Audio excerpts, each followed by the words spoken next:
depreciable asset.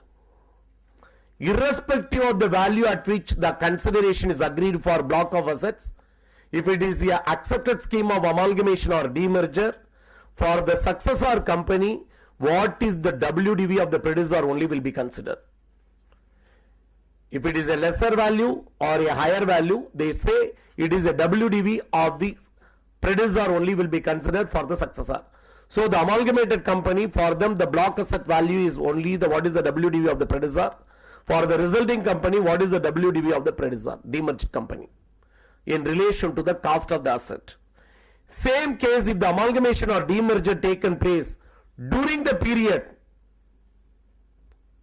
then we have to consider only one point, the depreciation has to be apportioned on the basis of number of days.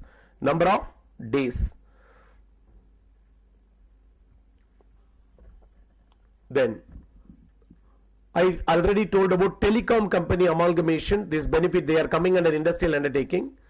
Telecommunication license fee, whatever it is amortized over the period of license, they are having the benefit of carry forward, because successors are entitled for this benefit.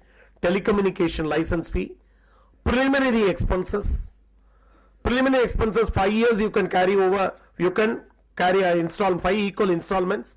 That benefit is there for amalgamated company or resulting company. Then amalgamation and demerger expenditures are there, that is distributed over a period of 5 years. In this case, one important point, section 35 DD, amalgamation demerger expenditure is concerned, very specific.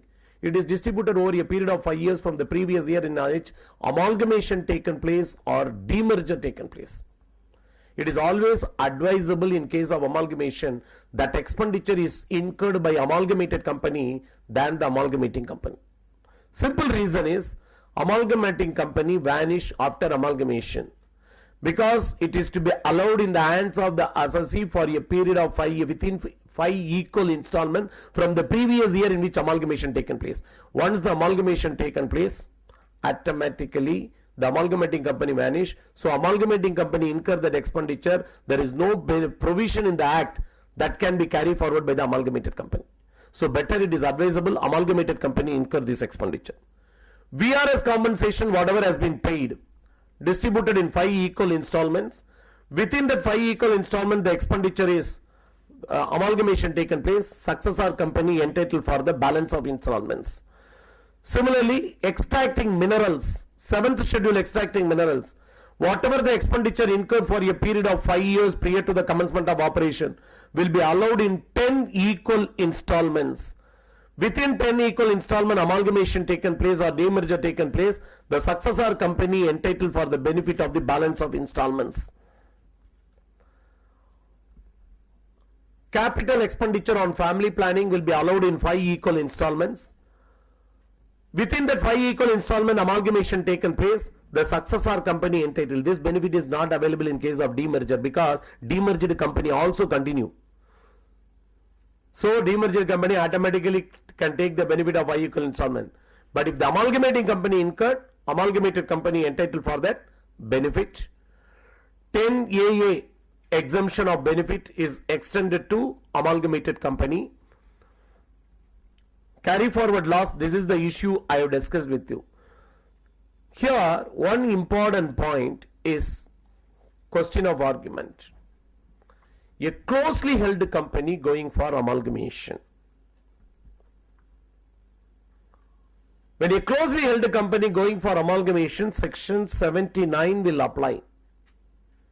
Section 79 very specifically states where an assessee is a closely held company, they want to carry forward and set off loss not less than 51% voting power has to be continued. See, this is a very vital point. Even when you are conducting tax audit, this is the one of the class in sections of tax audit report. Tax audit report, the chartered accountant has to report in case of loss making company setting off the losses, whether 51% voting power continues or not. Not less than 51% voting power continues or not. From what period to what period? The previous year, last day of the previous year in which the company incurred losses to the last day of the previous year in which the company entitled to set off such losses. Suppose a closely held company amalgamates. What will happen to section 79? Because section 79 applicable as per interpretation, it is not specifically said in that. Section 79 talks about only when a closely held company on its own set of the losses. Once a company went for amalgamation, and amalgamation is as per the provisions of the Income Tax Act, 72A overrules section 79. So automatically that 51% voting power condition will not come inside the picture. The year of incurring losses, whether they have to same to continue. So that point of 51% voting power position will not come into the picture. But at the same time, not less than 75% shareholding continue. They have not talked about voting power. Not less than 75% of the shareholdings of the amalgamating company shall continue in the hands of amalgamated company. So that condition is satisfied sufficient. Not necessarily the voting power. What is the voting power after amalgamation? In case of unabsorbed depreciation, in case of closely held company, even 51% voting power not continued, there is a Supreme Court decision. Concord Industries Limited case is there, Sublakshmi Mills Limited case is there. In this decision, Supreme Court held section 79 applicable only for carry forward of business losses and set of business losses, not for carry forward of unabsorbed depreciation. Here I would like to stress one small point which is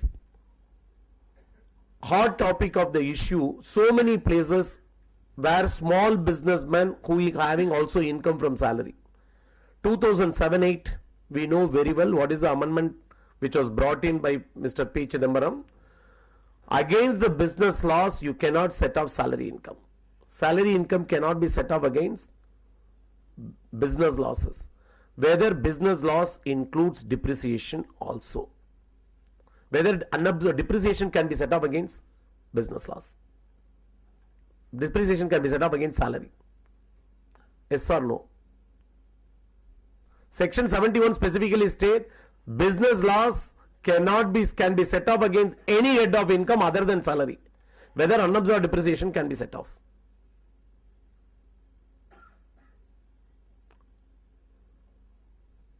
Sir, this is only the now, if you go to CIT appeal, as on date, this amendment brought in previous year 7-8. Order has been passed on 31/3/2009. Some of the officers not allowed of setting of depreciation. If you go to every CIT appeal, at least 10 cases will be pending. Assessee claimed the benefit of set off loss of depreciation, but assessing officer not allowed. What is our opinion on this issue? How we are, suppose the same case come to us, how we are going to argue this? It may not be in all cases, very few cases it may arise. Only we can, as on date, only we can take 3 remedial issue, not direct remedy, indirect remedy. The carry forward losses are given in chapter 6. When we read chapter 6, 3 places the dispute arises between business loss and depreciation. All the 3 places, Supreme Court is favor to the assessee, depreciation loss separate, business loss separate. First situation, section 72. When it talks about 72.2 specifically states that it has to be separated other than depreciation loss. So other than loss under section 32.2. So they said business loss is separate and unabsorbed depreciation is separate. Second place, section 79. When they talk about section 79, which talks about carry forward of loss by the closely held company 51% voting power, Supreme Court said this benefit of business loss, carry forward loss being provided in chapter 6, it talks about only business loss, not for unabsorbed depreciation. Third place, filing return. Everyone knows. Not because of 139.3, section 80 also. Section 80 also very specifically talks about section 72, 73, 74 and 74A. So there also depreciation condition does not apply. So keeping this interpretation as on date, we can take the benefit of setting off business law, unabsorbed depreciation against salary. That is only scope. Other than that, there is no direct scope on that. So because this is a point of issue arises, what is the unabsorbed depreciation? I thought as on date, so many chartered accountants practically facing because of the amendment which came in 2007-8. So when we come through this amalgamation issue, these are the case studies I discussed. One of the case study already I answered. There is a company which has a huge loss and depreciation to be carried forward. There is another company which is making profit. What should be a company A do? Wipe off the losses. First I told amalgamation, but I will advise first only reverse merger. I will never advise amalgamation. Simple reason, reverse merger is not beneficial to them. I will go for amalgamation, because condition for setting off loss is loss making company business we have to continue, that asset also we have to keep it. Company A wants to amalgamate with B. The agreement entered on 1/4/96 and the court however passed the order on 10/4/98. 96/97, 10/4/98. What is the effective date of amalgamation? Unless the court decide other date, the date on which they agreed, that is only 96/97. That is the date only on the basis amalgamation process take place. So in that case, certain practical issues are coming. On whom the assessment related to or the activity related to whom the notice is to be issued after the date of amalgamation. Only it is to be issued on the amalgamated company, not to the amalgamating company. See, this is very important point. In case the amalgamation is approved by the BFR, but CPDT refused to allow to carry for loss under section 70A, is it CPDT justified? Once tribunal and high court decisions are there, once in case of BFR companies whose loss has been accepted, once the BFR passed the order, automatically they are entitled to carry over and set off the losses. CPDT has no right to overrule BFR. This is what is the case I told. In case of a family concern which has controlling interest, different members are controlling the different concerns, there are at disputes. What is the better solution is go for demerger. All the benefits of demerged company automatically carry over by the resulting company and family relationship will be maintained. So where there is a dispute or where there is a loss which cannot be rectified, those cases we can go for demerger. Whether during after amalgamation, because this is very interesting point.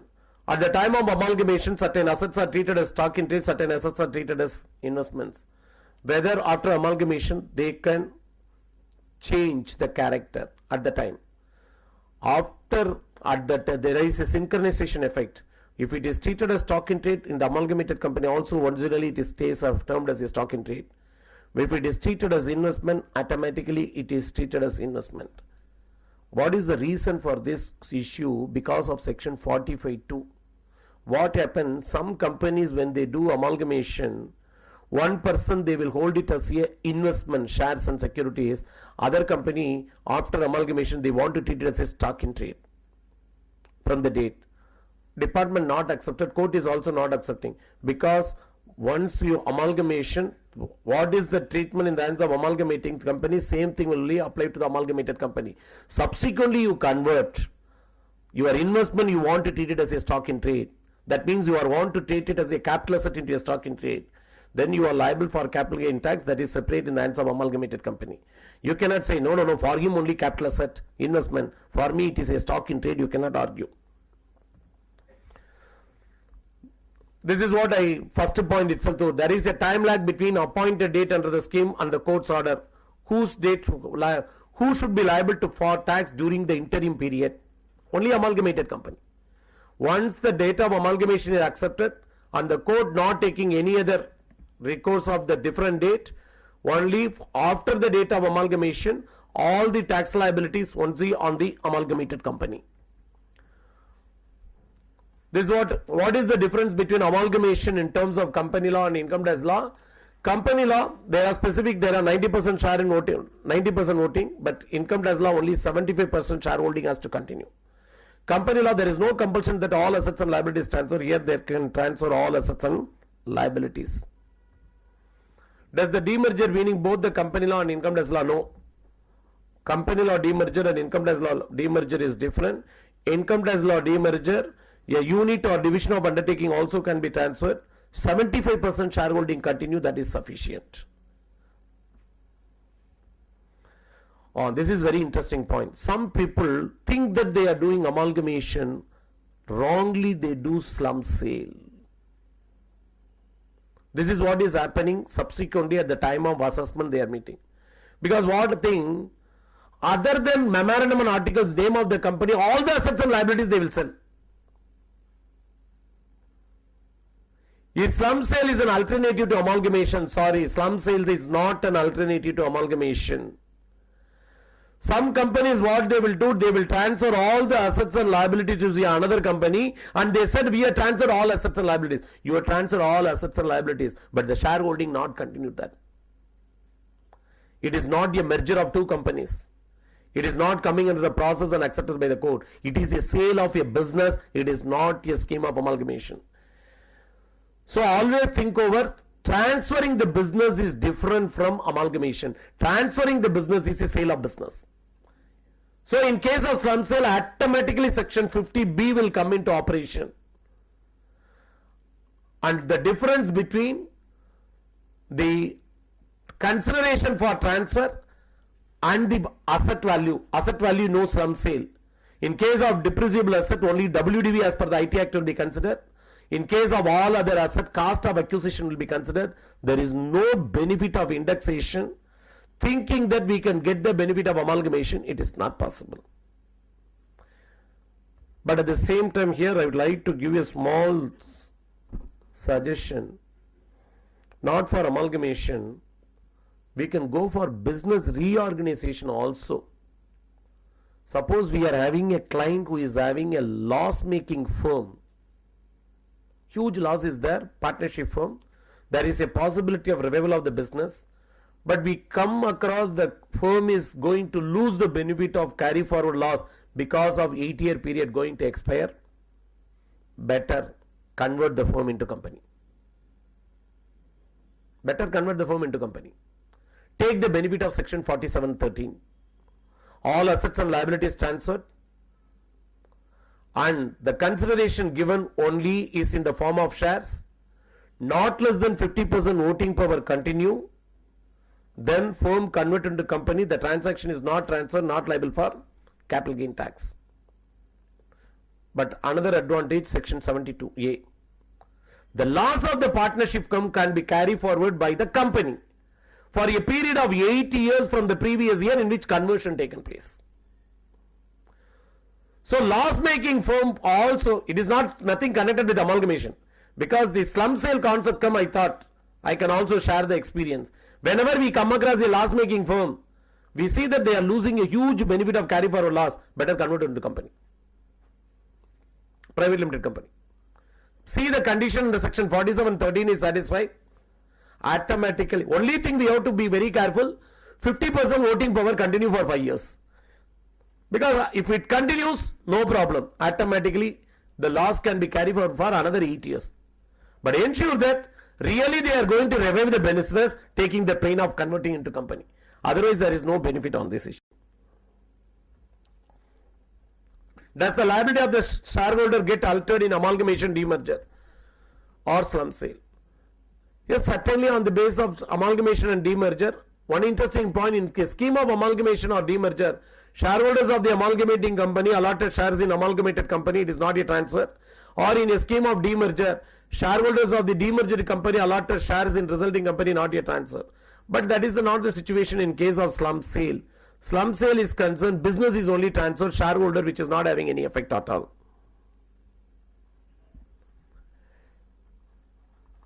Where there is an acquisition by way of an industrial undertaking or a business as a going concern by way of slump sale, can the successor avail the losses? Sorry, that's what I already told. In a scheme of slump sale, it is a sale of business, it is not a scheme of amalgamation. Only in whole income tax law, only one situation, predecessor loss successor can carry over is legal inheritance, section 72(8)(2), where the legal deceased assessee having carry forward loss, which has been the same business is continued by the legal heir. Legal heir can carry over the loss for the balance of period. Either they carry on the business individually or by forming a partnership firm among the legal heirs, because of the application of Supreme Court decision in Mathukan Mehta case. Other than that legal inheritance, except amalgamation and demerger, firm converted into company, proprietorship concern convert to company, last year amendment, unlimited company converted into limited liability partnership, other cases, predecessor loss, successor cannot carry over. What is the return down value adapted? This point I already answered. The benefit of amalgamation is WDV of the predecessor. So amalgamating companies, WDV become the WDV of the amalgamated company. Where the amalgamated company sell the asset obtained from amalgamating company, is the option to substitute the cost or market value on the specific date is available? No, because it is an amalgamation. 47(6) benefit has been given, it is not yet transfer. Once it is not yet transfer, for the successor, what is the cost of acquisition? Is cost to the previous owner. Cost to the previous owner. Here I would like to highlight immediately that name of the case is not coming. One of the interesting dispute which has been settled by Bombay High Court in the judgment given in last month. Immediately the citation not coming to my mind, name of the case. We have come across certain cases of the department which is the long fight between from 1994 what chartered accountant fought. When we receive an asset by gift or will or inheritance or family partition, subsequently the receiver selling the asset, income tax department adopted a view for the purpose of indexation. They set the indexation of the previous year in which first held by the assessee. This is what the view of the department which has been taken. But what happened, recently held a judgment, Bombay High Court, they struck down the decision. First decision came from the High Court. What the Bombay High Court very clearly, previously tribunal decisions are there, Chandigarh tribunal decision is there. But presently Bombay High Court has very clearly told, because this point has been arise, I thought I can share the knowledge. Because this is what practically we are facing. In case of some of our clients receive the asset from the parents by legal inheritance, the son could have got the asset now, father could have purchased the asset 20 years back. Indexation benefit they are coming only from the year, because they use the word cost of inflation. In index cost of acquisition is the on the base of the year first held by the assessee. Son is the assessee selling the asset, he held only on current year. Like that department interpretation was there. But Bombay High Court struck down the department view on the base of three reasons. First, they have taken section 242A. They said very clearly, previous owner's holding period, you are giving the benefit of holding period for the purpose of determining whether it is a long term or short term. So that benefit is extended. Second, previous owner cost of acquisition, you are giving the benefit. Third, in case of index cost of improvement is concerned, you are not arguing on this point. The year in which improvement was made, according to the year of improvement, you are giving the benefit of indexation. So, applying the same logic, it has to be given on the basis of the asset acquired by the previous owner. Because why I stress this point, in case of amalgamation, amalgamated company transfer the asset, there also we are using the word previous owner. So, it is not the year first held by the assessee for the purpose of indexation. Now, we can take the decisions of benefit of Bombay High Court. What is the procedure for service of notice for assessment for amalgamating company when it ceased to exist? Successor company, only on the amalgamated company, whatever the pending assessment, all the notice may be served in the name of the amalgamating company, but notice will be served only on the amalgamated company. Whether it is necessary to continue the amalgamation even if the business is not financially viable. If you want to carry over the loss and set off the loss making business company, even it is financially not viable, you have to carry. This is what is the decision of the Bombay High Court, because one of the conditions, the business should be continued for a period of 5 years. Can the unabsorbed capital expenditure on scientific research? At this point I already told. In a scheme of amalgamation, three benefit of loss cannot be set off. One is scientific research capital expenditure, which is unabsorbed carry forward, unabsorbed family planning expenditure, and the third is speculative loss. What is the taxability of remission or cessation of trading liability of an amalgamating company? Amalgamating company is having some sundry creditors, which is a trading liability. After amalgamation, amalgamated company enter into a settlement with the creditors. I will settle for this amount because it is a loss making company. So what will happen to the balance amount? The amalgamated company, it is treated as a deemed business income under section 41(1), because in section 41(1) very specifically says remission or cessation of trading liability by unilateral act even in the hands of successor. What is the treatment for debts of the amalgamating company becoming bad debts? For this, Supreme Court came to the rescue of the assessee in Veerabhadra Rao Koteswara Rao case. Predecessor debt, successor can claim it as bad debt provided they continue the business, because only condition what is given in section 36(2) for allowability of bad debt is business should continue, not the assessee should continue. So predecessor of debt, successor can treat it as bad debt provided the successor continue the business. So amalgamating company business you continue, amalgamated company can claim the bad debts as a bad debt. But at the same time, reverse is very interesting. What is the taxability of provision for bad debts allowed, not provision for bad debts, allowed as a deduction in the hands of amalgamating company under section 36(1)(7), recovered by the amalgamated company. Already amalgamating company claimed as a bad debt under section 36(1)(7), but subsequently amalgamated company due to legal suit recovered that bad debt, not taxable in the hands of amalgamated company. Because section 41(4) specifically omitted the word successor. It is a court interpretation. Single section talks about deemed business income. 41(1) very specifically they talked about including in the hands of successor. Similar wording is omitted, so court interpreted. Your intention of legislation is to tax successor also in this case. You could have included, you are not included. So anytime the amendment, department wake up the eye, they will bring the amendment. These are the issues what I come across through my experience. Any other issue on your end, any practical questions on this issue, I am prepared to answer. Yes.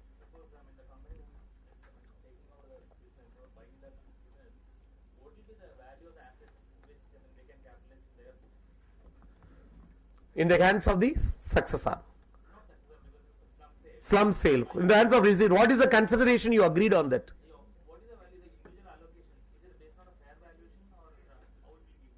Because already suppose other company they will have a different value. Yes. So the asking officer Okay.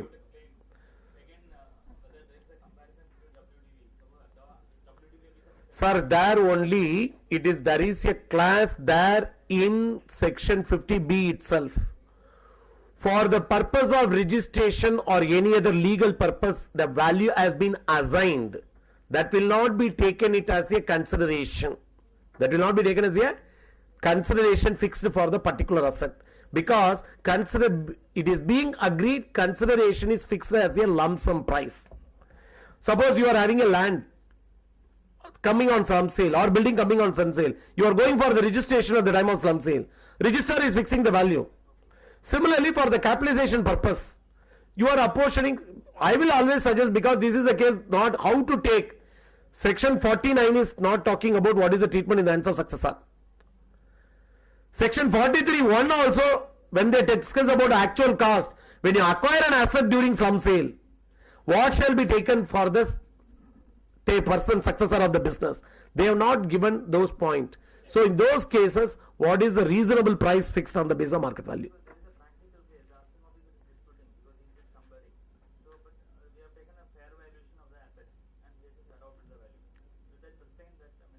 Certainly. Because there is no other value. We have fixed the consideration on the basis of net worth. How we determine the net worth? This is the value of the assets we have estimated. This is the value. So when we take over the business, we determine net worth. Accordingly only. Because law is silent. As on date, even the assessing officer take how the appellate authority view. Because two places only they talks about the cost. One is section 43(1), different modes of acquisition, including amalgamation, demerger, holding subsidiary. Every transaction they given what is to be taken as cost. Similarly, for capital gain chapter they given. But this law is very silent in case of slum sale. These cases they have not told what is the WDV, the previous owner also they have not told. Because it is a slum sale. So in that case, what is the reasonable value, only we can take it. But practically what I will suggest, what the asset you are holding as a fixed asset you can take man the depreciable asset. WDV. Because more than WDV take, what will happen? The assessing officer, we are giving an option. For example, a block asset is there, you are having a plant and machinery. You try to adopt a value more than the previous WDV. Assessing officer is always having a cushion, because if you read section 43(1), the assessing officer of the opinion that to claim excess depreciation, he adopted a value, he can adopt his own value with the consent of the Joint Commissioner. So in that case, unnecessarily he tried to put his hands. That option, suppose your case, your officer has not opened that eyes on that point, better we can be very silent on that issue. 4 and 8. 8.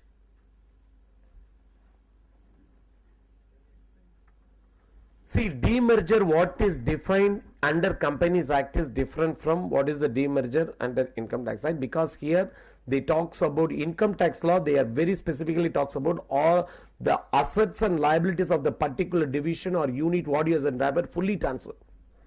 Secondly, 75% of the shareholding of the demerged company shall be the shareholders. But that Income Tax Act, Companies Act, they are talking about 90%. Yes, sir.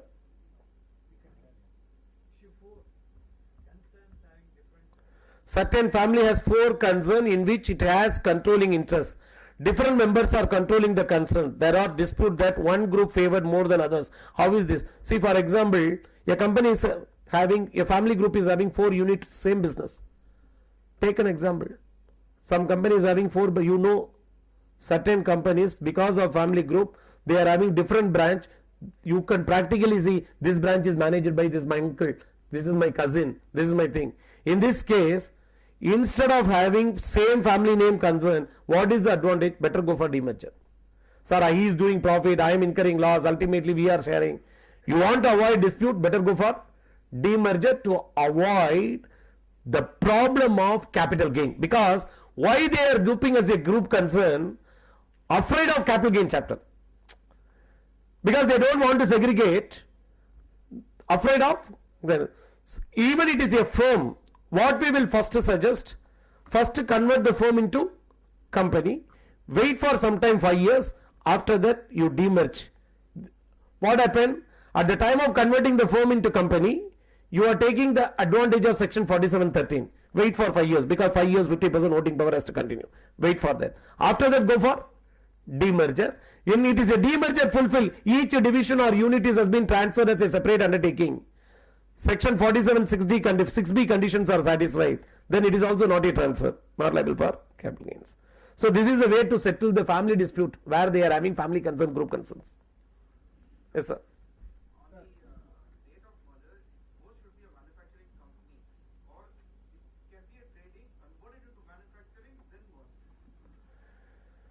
Sir, law is very specifically said industrial undertaking. Industrial undertaking means manufacturing or processing. On the date of amalgamation. You can be a trader come manufacturer also. Main activity, see, this is the disputable point. Then I will ask to go whether it is an intention. Then I will go in beyond the books. I will go beyond the books. When the loss is incurred, for example, your trading activity, you incurred loss, and that loss you want to set off, you started some manufacturing activity. See, we are also having some social responsibility. Just a client is paying fees, because that's what I've been told. When you are with Gaurava, even you are a Bhishma who is want to adopt Dharma, you have to fight for them. That's what we are doing. Okay, but at the same time, there should be a level. Because today I would like to tell one interesting and important point. Any chartered accountant, when we are giving advice to our client, don't forget section 277A of the Income Tax Act. Any client go and surrender, my auditor induced me to do like that, then we are entitled for free boarding lodging. This is what, that's what I used to tell. See, I also give consultancy. One point, because my advantage for me is I am playing on the both sides. Going to department, giving lecture, taking their view, going to C and AG who are connect, because every assessing officer you go, interestingly they will tell, sir, audit party will object. So we have, I know audit party view, I know department view, I know client view. So we have to play a very safe role, because clients are more intelligent today than any other days. Because we know the client, put the 4 people in conference call, 4 auditor opinion he will take. That's a problem. Yes, sir. Yeah. See, a business is running by life, capacity as proprietary, and she has expired in middle of the year. So the client wants to take over the business. Sir, a legal heir can continue the business. Legal inheritance is not a transfer, so section 47(3) will come into the picture. So capital gain will not apply. Running the business. Second, in case of legal inheritance, what is the WDV to the previous owner? It will be considered. But at the same time, up to the date of death, section 159 will come into the picture. Because up to the date of death, the deceased assessee liable. Subsequent to the date of death. But regarding the running of the business is concerned, if it is a loss, section 78(2), the successor of the loss can be the person, legal heir who is continuing the business, he can carry over the loss. But does not talk about capital loss or other losses, only about the business losses. These are the benefits. So capital gain is not there. Depreciation can be apportioned because in the middle of the year, because it is a succession. Third is the benefit of losses is there. These benefits are there.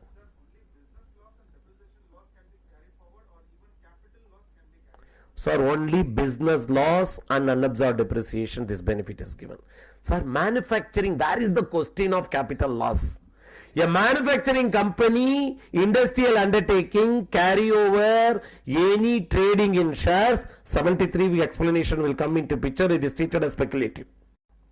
Sir, this 75% shareholding in case of unabsorbed business losses is also applicable for unabsorbed depreciation? No, 75% shareholding is condition for amalgamation. For the purpose of set of losses, what they say, they are not saying first to only 75% shareholding continue, it is an amalgamation. The 75% shareholding not continue, it is not at all an amalgamation. For the purpose of? For the purpose of set off, they are not giving. See, first it should be the amalgamation, then only it is a, you can, for the purpose of set off. Stage 1, you have to think as per Income Tax Act section 2(1)(b), it has to be first classified as amalgamation. Treat this transaction as an amalgamation, 75% holding. 75% holding not continued, then it is not at all an amalgamation. Where is the question of set off? Where is the question of set off? But you can interpret only one manner. After amalgamation taken place, at the time of amalgamation 75%, they were not prescribed how long it has to continue. How long 75% holding has to continue. After amalgamation, 6 months or 1 year, you reduce the holding.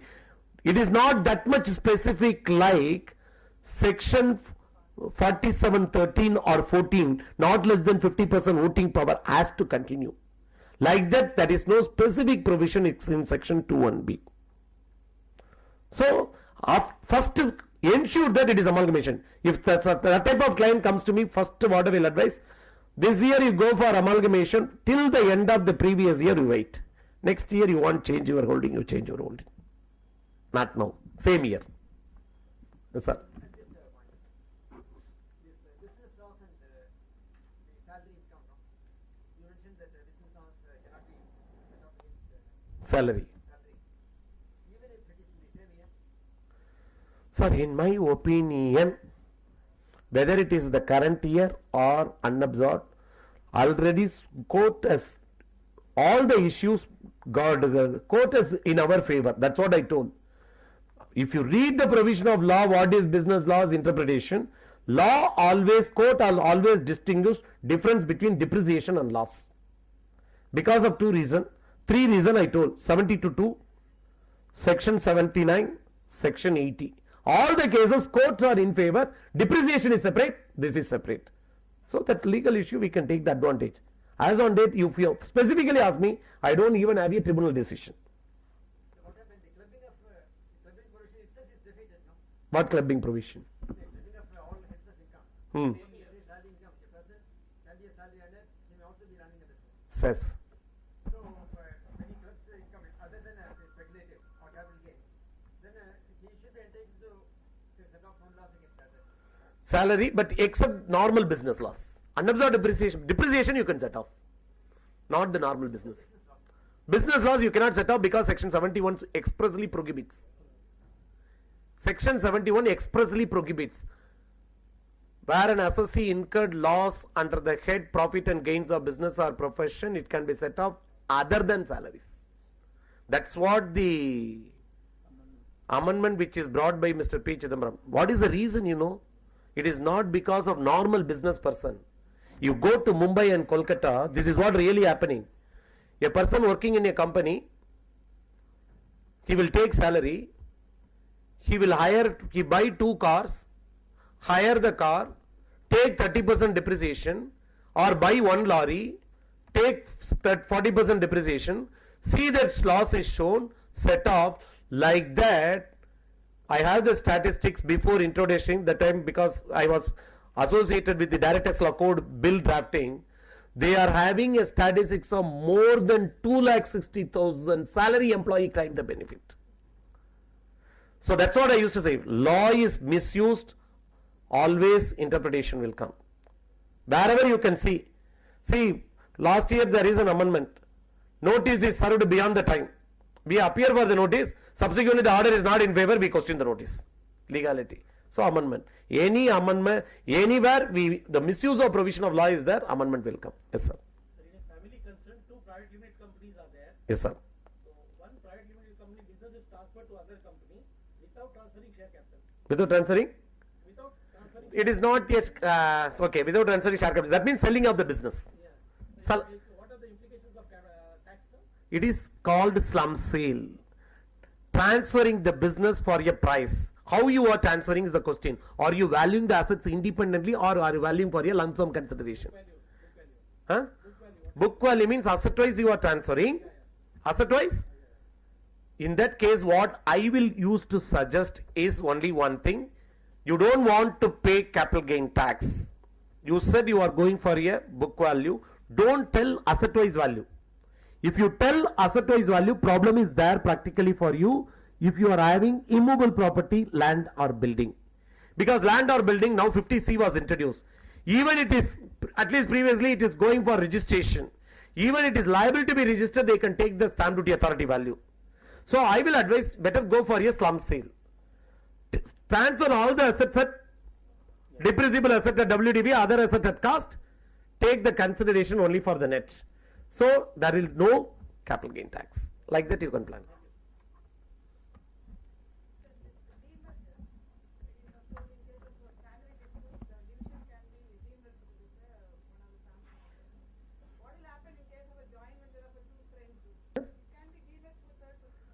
It can be demerged for third person. You can form a resulting company. Only thing is you have to continue 75% holding. Then only it is called demerger. That's, here it is 75%. That is a great difference. Originally it was 90%. 2002-3 they want to bring. This is what I want to always argue. Always when we are arguing, accounting standard not matches with other law, we are fighting. But so many areas they have given concession, that time we are not telling, very loud voice. That's the problem. At that, no, the law says at the time of demerger. That's what I told. Allow it till the court accept. Once it is accepted, wait for the previous year, then transfer. Because there is no express provision how long it has to be continued. Like firm converted into company, proprietorship concern converted, that express provision is not there. But tomorrow department should not view otherwise. So wait for all the process complete. Issue 15, 16. Because it is, hospital will not come into the picture, only reason is it is not manufacturing or processing. Apollo Hospital's case. Because the benefit of set of losses applicable only for an industrial undertaking. Industrial undertaking means manufacturing, processing, software, mining, electricity, telecom industry. Not for service sector.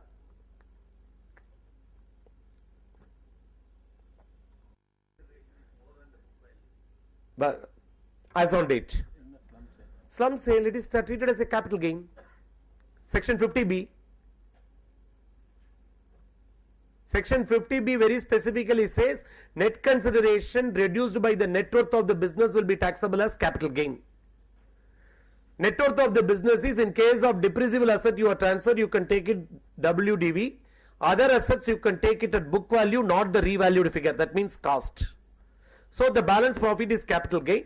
Only advantage they are giving. Disadvantage is long-term capital asset is there. You are not getting the benefit of interest cost of acquisition benefit. But at the same time, you are getting the advantage if you are having the business for more than 36 months. The whole gain will be treated as long-term capital gain.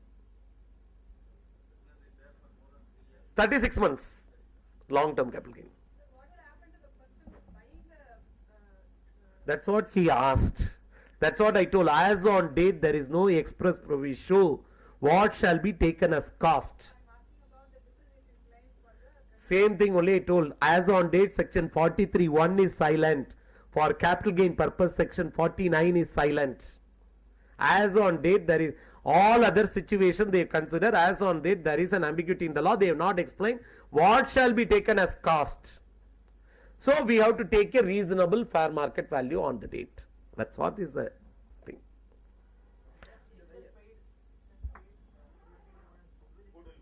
Better.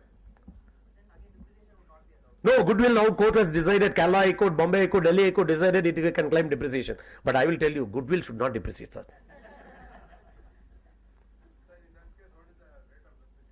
Sir, intangible asset, sir. 25%. Intangible asset. That's the reason Kerala, 1 week back, Kerala High Court judgment. You can claim depreciation. In Delhi High Court, there was 1.5 years back, one decision has come. Now they came with this, Kerala High Court confirmed the decision. But only one thing is, goodwill should not depreciate. We are not running the business to depreciate our goodwill. Tax benefit may be there, but I will not accept. Huh? Even acquired goodwill, it should not depreciate, sir. You are running the business.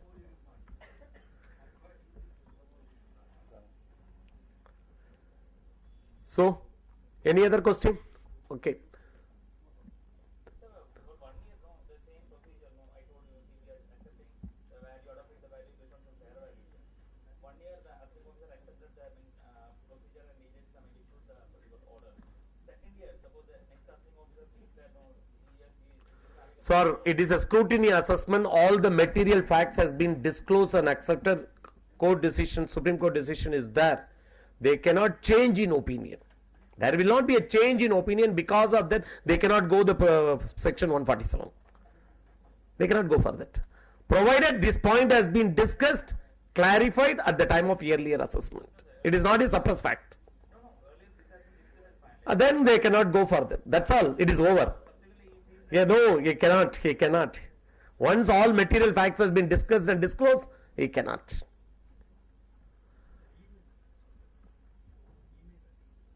My email address, shekharg.gurukrupa@gmail.com.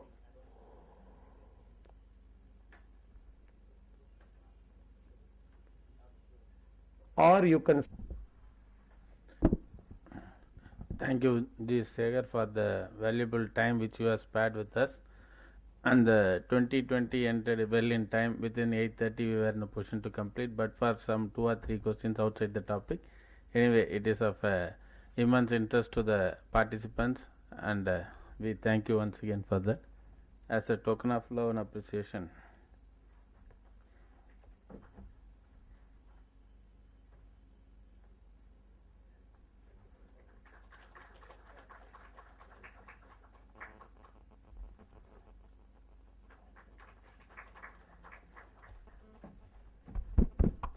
thank you. We will meet the continuing day, next day, for the next session. Thank you.